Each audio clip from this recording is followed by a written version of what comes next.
نحمده ونصلي ونسلم على رسوله الكريم أما بعد فأعوذ بالله من الشيطان الرجيم بسم الله الرحمن الرحيم وما خلقت الجن والإنس إلا ليعبدون آمنت بالله صدق الله العلي العظيم وصدق رسوله النبي الأمين المكين الكريم ونحن على ذلك من الشاهدين والشاكرين والحمد لله رب العالمين۔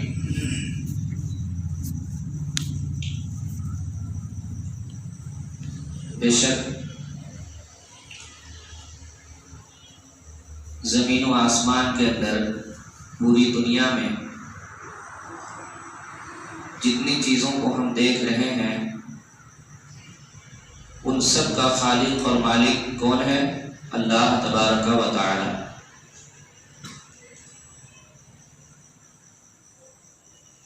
اللہ تبارک و تعالی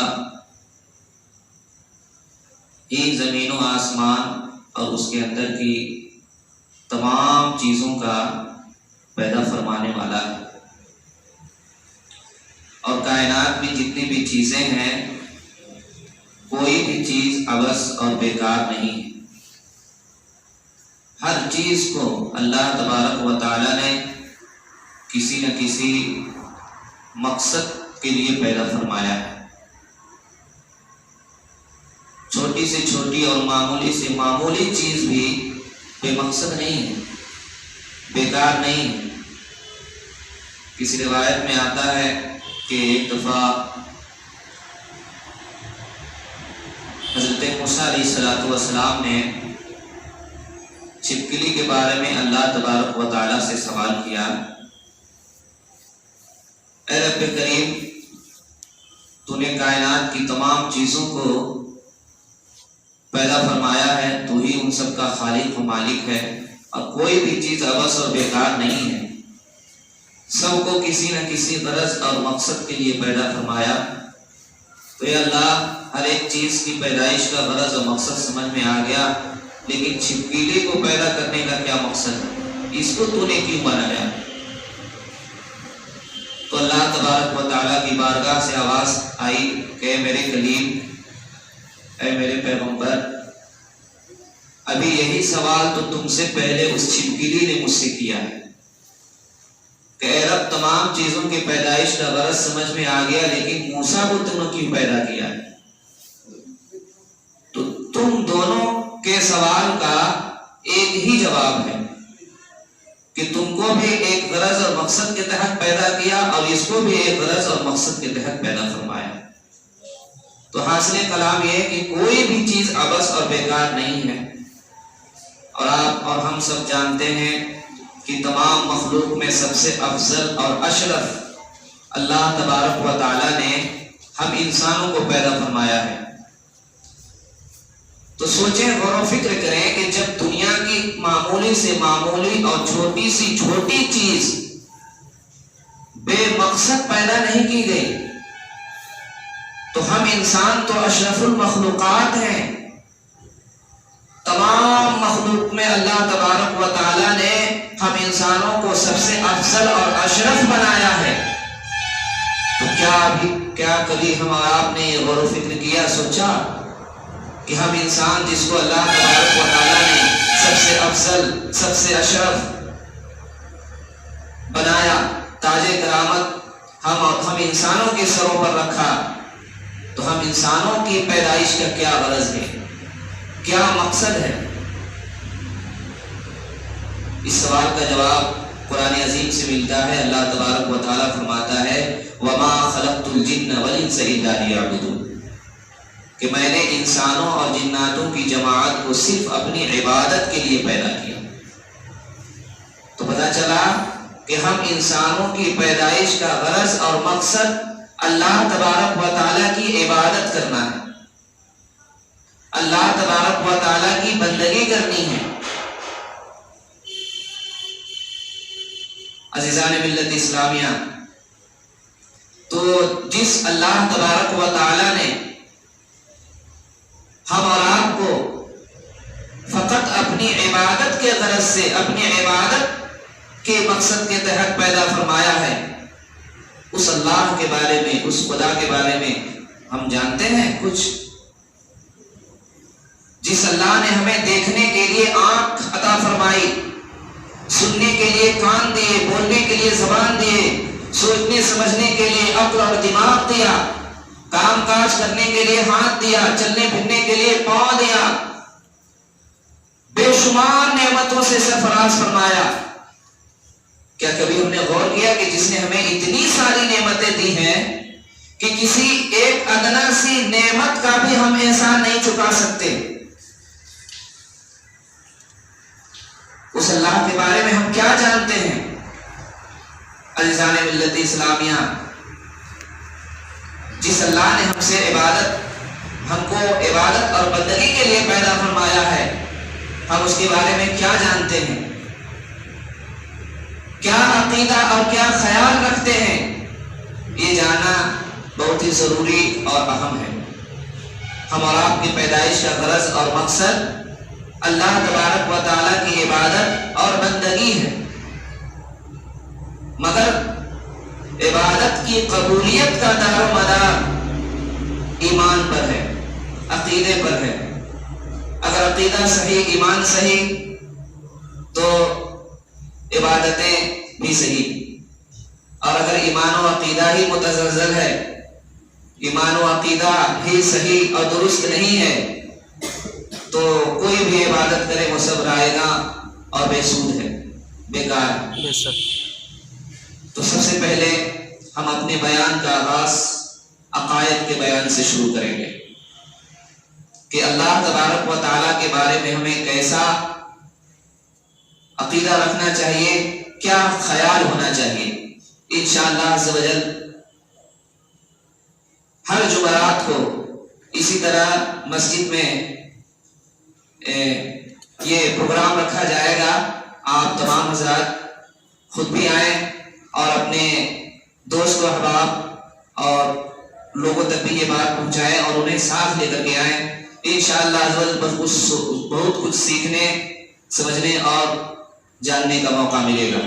اللہ تبارک و تعالیٰ کی بارگاہ میں دعا کرتا ہوں کہ اللہ تبارک و تعالیٰ ہم سبوں کو اس علمی، دینی و اصلاحی مجلس کو خیر کا سبب بنائے. آمین. تو شروع کرتے ہیں عقیدے کے بیان سے. سب سے پہلا عقیدہ ہمارا اور آپ کا یہ ہے کہ اللہ عز و جل ایک ہے. اللہ عز و جل ایک ہے. ہر مسلمان کے لیے زبان سے اس کا اقرار کرنا اور دل سے تصدیق کرنا ضروری ہے. بغیر اس کے کوئی بھی داخلی اسلام نہیں ہو سکتا.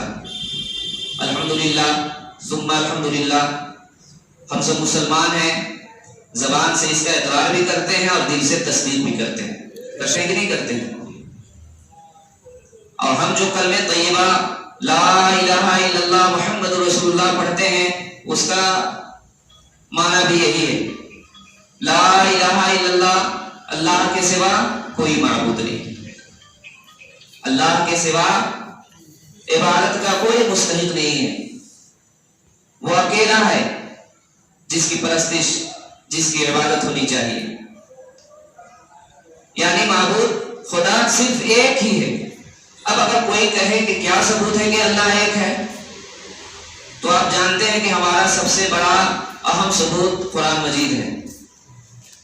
ہمارا سب سے بڑا اور سب سے اہم ثبوت کیا ہے؟ قرآن مجید ہے. تو قرآن مجید کے 30ویں پارے میں سورہ اخلاص کے اندر اللہ تبارک و تعالیٰ نے فرمایا قل هو اللہ احد. اس کا معنی ہوتا ہے اے محبوب فرما دیجئے کہ وہ اللہ ایک ہے. تو اللہ کے ایک ہونے کی دلیل اور ثبوت ملے کہ نہیں؟ قرآن مجید سے. پھر سورہ بقرہ کے اندر دوسرے پارے میں اللہ نے ارشاد فرمایا وَإِلَٰهُكُمْ إِلَٰهٌ وَاحِدٌ لَا إِلَٰهَ إِلَّا هُوَ. اس کا مطلب یہی ہے کہ اللہ ایک ہے. اور یہ بھی سمجھیں کہ اگر انیک خدا ہوتے، اگر کئی معبود ہوتے، کئی خدا ہوتے، تو پھر زمین و آسمان کا سارا نظام درہم برہم ہو جاتا. جیسے کہ قرآن میں بھی اس کا بیان ہے 17ویں پارے سورہ انبیاء کے اندر لو کان فیہما آلہۃ الا اللہ لفسدتا، اگر زمین و آسمان میں کئی معبود ہوتے، کئی خدا ہوتے تو ضرور یہ زمین و آسمان تباہ و برباد ہو جاتے، زمین و آسمان کا نظام درہم برہم ہو جاتا۔ آپ اس طرح سمجھیں کہ ایک سلطنت کو دو بادشاہ مل کر نہیں چلا سکتے، ضرور کسی نہ کسی امر میں کبھی نہ کبھی ان کے درمیان اختلاف ہوگا اور سلطنت تباہ ہو جائے گی، ختم ہو جائے گی، برباد ہو جائے گی۔ اسی طرح اگر انیک خدا ہوں تو ظاہر ہے کہ ان میں افضل اور مفضول ہوگا، اور ممتاز کوئی ایک ہی ہوگا جس کے باعث امر میں اختلاف لازم آئے گا۔ کوئی چاہے گا بارش ہو، کوئی چاہے گا بارش نہ ہو، کوئی چاہے گا بندے میری عبادت کرے، کوئی چاہے گا میری عبادت کرے، کوئی چاہے گا سورج پچھم سے نکلے اور پورب میں ڈوبے، کوئی چاہے گا پورب سے نکلے پچھم میں ڈوبے۔ ہوگا ایسا کہ نہیں ہوگا؟ اگر کئی خدا ہوں گے تو کبھی نہ کبھی کسی نہ کسی امر میں اختلاف ضرور ہوگا۔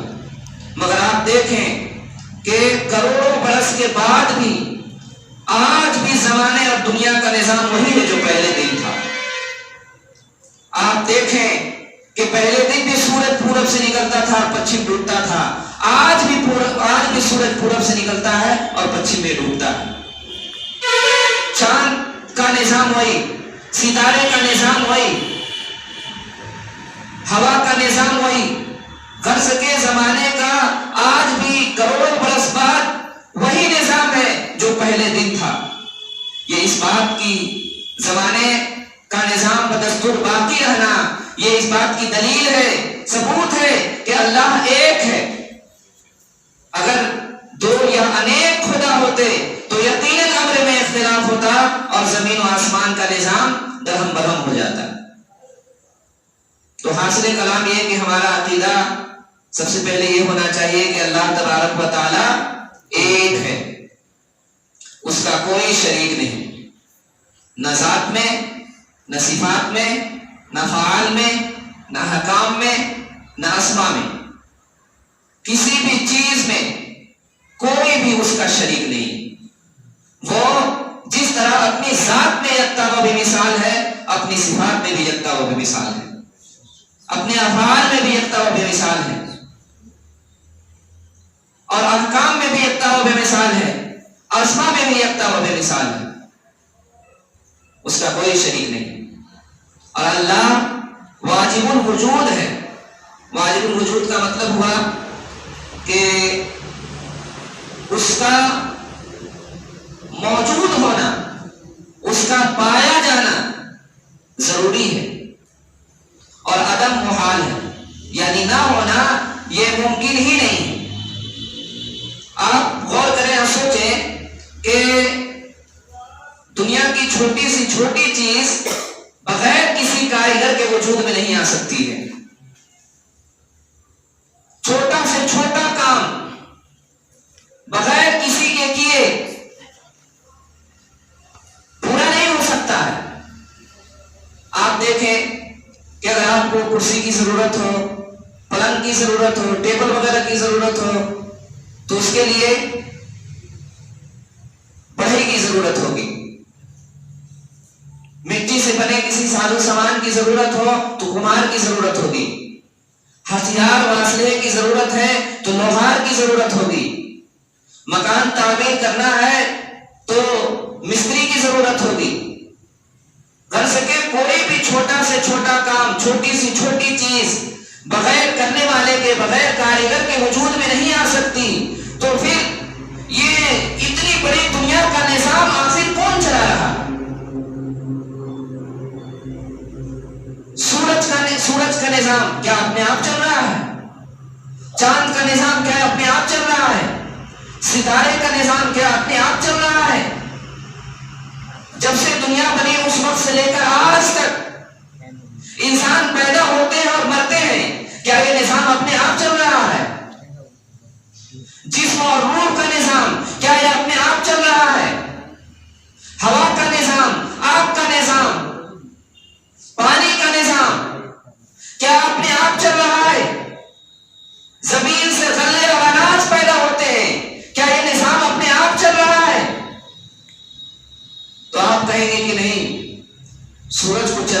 یقیناً کوئی نہ کوئی ہے، چاند کا نظام چلانے والا یقیناً کوئی نہ کوئی ہے، ستاروں کا نظام چلانے والا یقیناً کوئی نہ کوئی ہے، موت و حیات کا نظام چلانے والا یقیناً کوئی نہ کوئی ہے، جسم اور روح کا نظام چلانے والا یقیناً کوئی نہ کوئی ہے، ہوا، آگ، پانی، حیوانات، نباتات، جمادات، غرض کے کائنات کا سارا نظام چلانے والا کوئی نہ کوئی ہے۔ تو سب کا جواب یہی ہے کہ آخر وہ کوئی کون ہے؟ جواب ہوگا قل هو اللہ احد، وہ اللہ۔ سورج کا نظام چلانے والا اللہ ہے، چاند کا نظام چلانے والا اللہ ہے، ستاروں کا نظام چلانے والا اللہ ہے، موت و حیات کا نظام چلانے والا اللہ ہے، جسم و روح کا نظام چلانے والا اللہ ہے، خلق کی کائنات کا نظام چلانے والا اللہ ہے۔ تو اس کا پایا جانا ضروری ہے اور نہ ہونا یہ ممکن ہی نہیں۔ اگر وہ نہ ہوتا تو پھر یہ سارا نظام آخر کون چلا رہا ہے؟ ماننا پڑے گا کہ کوئی نہ کوئی ہے اور وہ کوئی اور نہیں بلکہ رب تبارک و تعالیٰ کی ذات ہے۔ اور اللہ تبارک و تعالیٰ کے بارے میں ایک عقیدہ ہمارا یہ بھی ہے کہ اللہ پاک قدیم ہے۔ قدیم کا مطلب ہوا یعنی وہ ہمیشہ سے ہے، اور اردو کی ابتدائی کتابوں میں ہم لوگ پڑھتے تھے کہ اللہ ازلی اور ابدی ہے۔ تو ازلی کا معنی یہی ہے کہ وہ ہمیشہ رہے گا، ہمیشہ سے ہے اور ہمیشہ رہے گا، اور وہ اپنے آپ ہے، اس کو کسی نے پیدا نہیں کیا، وہ ہمیشہ سے ہے اور ہمیشہ رہے گا۔ جو ابتدائی کتابوں میں ہم لوگ پڑھتے تھے ازلی اور ابدی کا مطلب یہی ہے، وہ اللہ پاک ہمیشہ سے ہے اور ہمیشہ رہے گا، وہی اس کا مستحق ہے کہ اس کی عبادت اور پرستش کی جائے۔ آج دیکھیے کہ دنیا میں اگر کوئی مالدار انسان، طاقتور انسان کسی پر کوئی احسان کر دیتا ہے تو وہ انسان جس کو سامنے والے سے فائدہ پہنچا، اس کا کام مکمل ہوا، وہ اس احسان کو کبھی نہیں بھولتا۔ جس نے اس کی ضرورتوں کو پوری کیا، جس نے اس کا نہ بننے والا کام بھی بنا دیا، تو اب وہ جو کہتا ہے احسان اٹھانے والا انسان اسے ضرور کرتا ہے۔ تو اللہ تبارک و تعالی پوری کائنات کا خالق اور مالک ہے، اس لیے اس کا حق ہے کہ جس کو اس نے پیدا کیا اس سے اپنی عبادت کا طالب ہو، جیسا کہ رب تبارک و تعالیٰ نے فرمایا وَقَضَىٰ رَبُّكَ أَلَّا تَعْبُدُوا إِلَّا إِيَّاهُ، کہ تیرے رب نے یہ فیصلہ فرما دیا کہ تم صرف اسی کی عبادت کرو۔ اللہ تبارک و تعالیٰ کے احسان تلے ہم دبے ہوئے ہیں، کسی بھی احسان کو ہم چھپا نہیں سکتے۔ جیسا کہ ابھی ہم نے کہا کہ اللہ پاک ہم کو روزی دیتا ہے، ہمیں کھلاتا ہے، پلاتا ہے، مشکلیں آسان فرماتا ہے، ہمارے گناہ بخشتا ہے، دیکھنے کے لیے اس نے ہمیں آنکھ دی، بولنے کے لیے زبان دی، سننے کے لیے ناک اور سننے کے لیے کام کاج کرنے کے لیے ہاتھ، چلنے پھرنے کے لیے پاؤں دیے۔ تو اتنی ساری نعمتوں سے رب تبارک و تعالیٰ نے ہمیں اور آپ کو نوازا ہے، لہٰذا اللہ تبارک و تعالیٰ نے اپنا حق جتاتے ہوئے بندوں کو یہ حکم دیا کہ میں نے تمہیں اتنی ساری نعمتوں سے نوازا ہے، ہم تم سے صرف ایک چیز مانگ رہے ہیں اور وہ ہے میری عبادت، میری پرستش، میری عبادت کرو۔ اور یہی ہماری پیدائش کا، ہماری تخلیق کا مقصد بھی ہے۔ وَمَا خَلَقْتُ الْجِنَّ وَالْإِنسَ إِلَّا لِيَعْبُدُونِ، کہ ہم نے انسانوں اور جناتوں کو صرف اپنی عبادت کے لیے پیدا کیا۔ اب چلتے چلتے یہ بھی بات کہوں کہ افسوس کا مقام ہے کہ اللہ تبارک و تعالیٰ نے جتنی بھی چیزوں کو پیدا فرمایا ہے وہ سب اپنے اپنے مقصد میں لگے ہوئے۔ اگر کوئی غافل ہے، اگر کوئی اپنے مقصد کو بھلائے بیٹھا ہے تو وہ ہے ہم انسان۔ نزہۃ المجالس ایک کتاب ہے، اس کے اندر ایک روایت تحریر ہے کہ ایک بزرگ قرآن شریف کی تلاوت کر رہے تھے، درمیانی تلاوت ایک آیت انہوں نے پڑھی، وَإِن مِّن شَيْءٍ إِلَّا يُسَبِّحُ بِحَمْدِهِ، کہ کائنات میں کوئی بھی ایسی چیز نہیں ہے جو رب کی پاکی نہ بیان کر رہی ہو، جو اللہ کی حمد و ثنا نہ کر رہی ہو۔ یہ آیت انہوں نے پڑھی تو ان کے ذہن میں خیال پیدا ہوا کہ جب ہر چیز رب کی پاکی بیان کر رہی ہے، اس کی حمد و ثنا بیان کر رہی ہے، تو ہر چیز کے اندر جاندار چیزیں بھی آ گئی، بے جان چیزیں بھی آ گئی، تو ان کی ذکر کی آواز ہمارے کانوں کو کیوں نہیں سنائی دیتی؟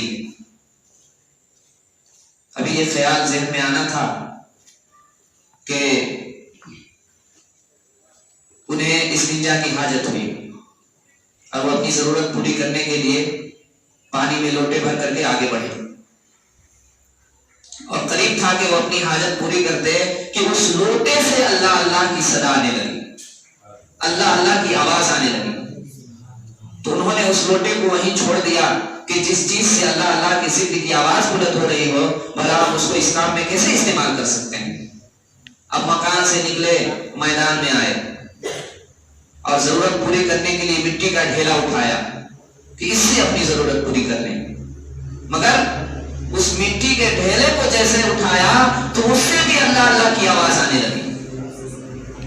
اب وہ پریشان ہو گئے، یا خدا ہم کیا کریں، کیسے اپنی حاجت پوری کریں؟ تو آواز آئی، اے میرے بندے، اے میرے دوست، اب تمہیں سمجھ میں بات آ گئی؟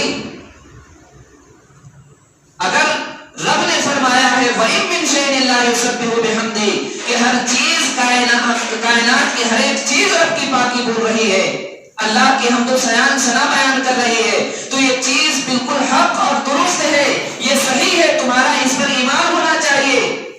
اب رہی بات کہ تمہارے ان چیزوں کے ذکر کی آواز تمہارے کانوں کو سنائی کیوں نہیں دیتی، تو اس میں حکمت یہ ہے کہ تمہارا چلنا پھرنا دشوار نہ ہو جائے، تمہارا نظام زندگی درہم برہم نہ ہو جائے، اس لیے ہر چیز کے ذکر کی آواز تمہارے کانوں کو سنائی نہیں دیتی۔ مگر یہ حقیقت ہے کہ دنیا کی ہر چیز رب کی پاکی بولتی ہے، حمد و ثنا بیان کرتی ہے۔ اگر غافل ہے تو ہم انسان، اگر کوئی اپنے مقصد کو بھلائے بیٹھے ہیں تو ہم انسان، اور وہ انسان جس کی پیدائش کا غرض اور مقصد ہی ہے اللہ تبارک و تعالیٰ کی عبادت۔ اب آپ کہیے گا کہ ہم لوگوں کے دنیا میں آنے اور پیدا ہونے کا مقصد ہے صرف اللہ تبارک و تعالیٰ کی عبادت کرنا، تو کیا دن رات مسجد ہی میں پڑھے رہیں، تسبیح پڑھتے رہیں، نماز پڑھتے رہیں؟ اگر دن رات مسجد میں رہے، نمازی پڑھتے رہے، تسبیح پڑھتے رہے، تو پھر گھر کا خرچہ کون چلائے گا؟ بیوی بال بچوں کی ضرورتوں کو کون پوری کرے گا؟